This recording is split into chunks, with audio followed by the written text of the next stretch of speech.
To Americans of the 1950s, war was something that took place in faraway lands. Few people had seriously faced the threat of destruction or death in their own communities. The atomic bomb, however, changed that comfortable feeling.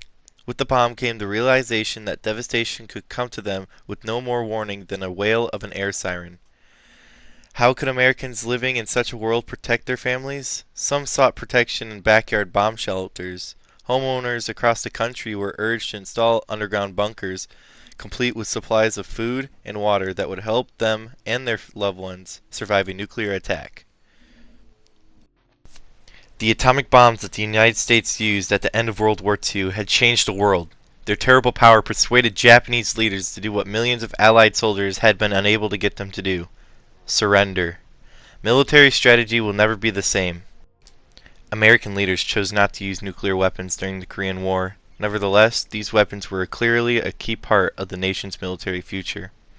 Even as soldiers were dying in Korea, the United States was building up its atomic stockpile and testing new and improved weapons.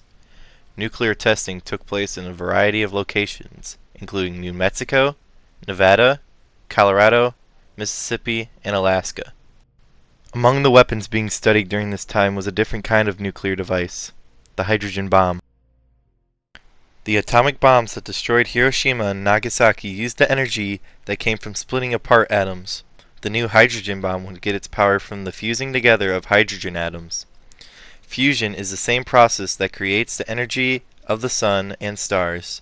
Harnessed into a weapon, fusing had the potential to create a blast hundreds of times more powerful than the atomic bomb.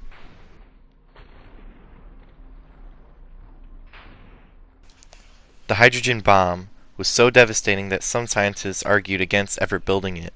But in spite of these concerns, the development of the hydrogen bomb went forward in the late 1940s and early 1950s. President Truman had made his final decision. "It is part of my responsibility as Commander-in-Chief," he declared, "to see that our country is able to defend itself against any possible aggressor."